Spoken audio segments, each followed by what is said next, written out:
حضرت خواجہ معین الدین چشتی رحمۃ اللہ تعالی علیہ کی مزار مبارک کو ہندوستان کے بادشاہ اورنگزیب عالمگیر نے توڑنے کا ارادہ کیا۔ بادشاہ اورنگزیب کو ولیوں کے مطابق یہ غلط فہمی تھی کہ مرنے کے بعد مزاروں میں انہیں زندہ کر دیا جاتا ہے۔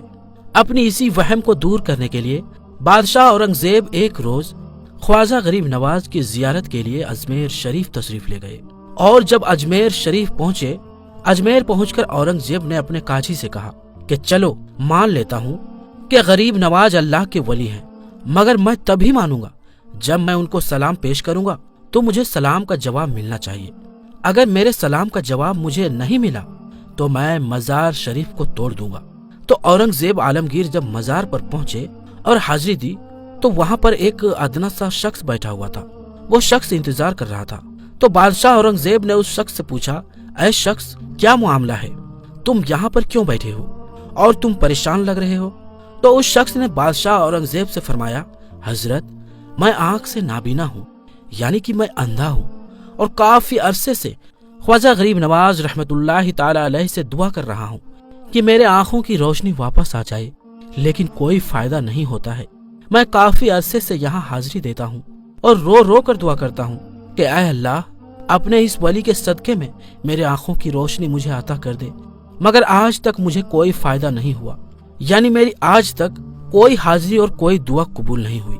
تو بادشاہ اورنگزیب نے اس اندھے شخص سے کہا کہ میں مزار پر سلام پیش کرنے کے لیے جا رہا ہوں، اور جب تک میں واپس آؤں اور تب تک تیری آنکھوں کی روشنی تجھے نہ ملی تو میں تلوار سے تیری گردن اڑا دوں گا۔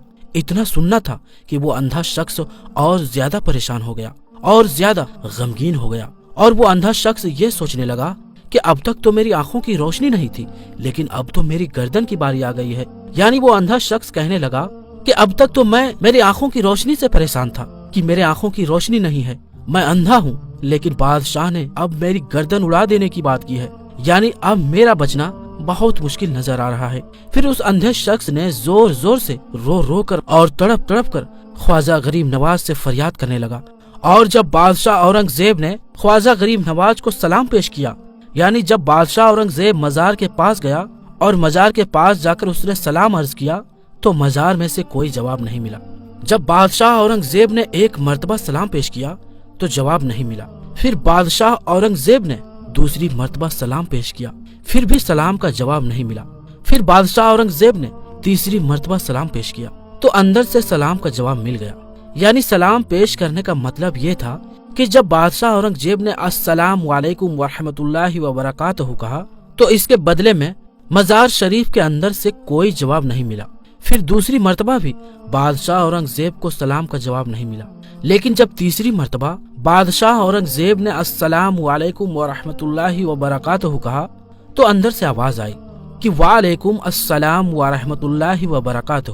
پھر مزار شریف سے آواز آتی ہے، اے بادشاہ اورنگزیب، دوبارہ ایسی ضد نہ کرنا، کیونکہ تمہاری ضد کی وجہ سے میں اس اندھے آدمی کی آنکھوں کی روشنی لینے عرش الہی پر گیا تھا، اور اسی وجہ سے تمہارے سلام کے جواب دینے میں دیر ہو گئی۔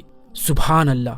خواجہ غریب نواز کی کرامت کو دیکھنے کے بعد بادشاہ اورنگزیب رحمت اللہ تعالی علیہ خود ایک اللہ کے ولی بن گئے۔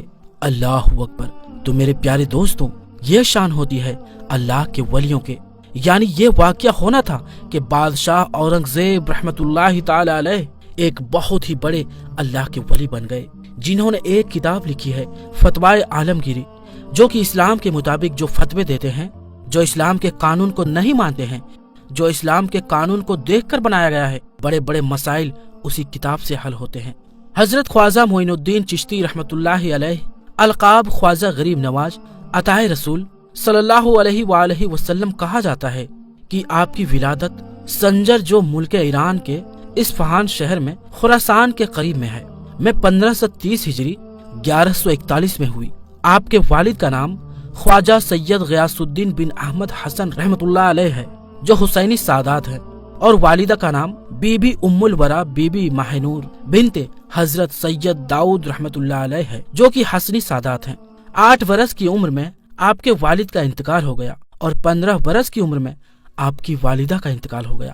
حضرت خواجہ معین الدین چشتی رحمت اللہ علیہ علم دین 544 ہجری میں ایک بار آپ اپنے پھلوں کے باغ میں کام کر رہے تھے،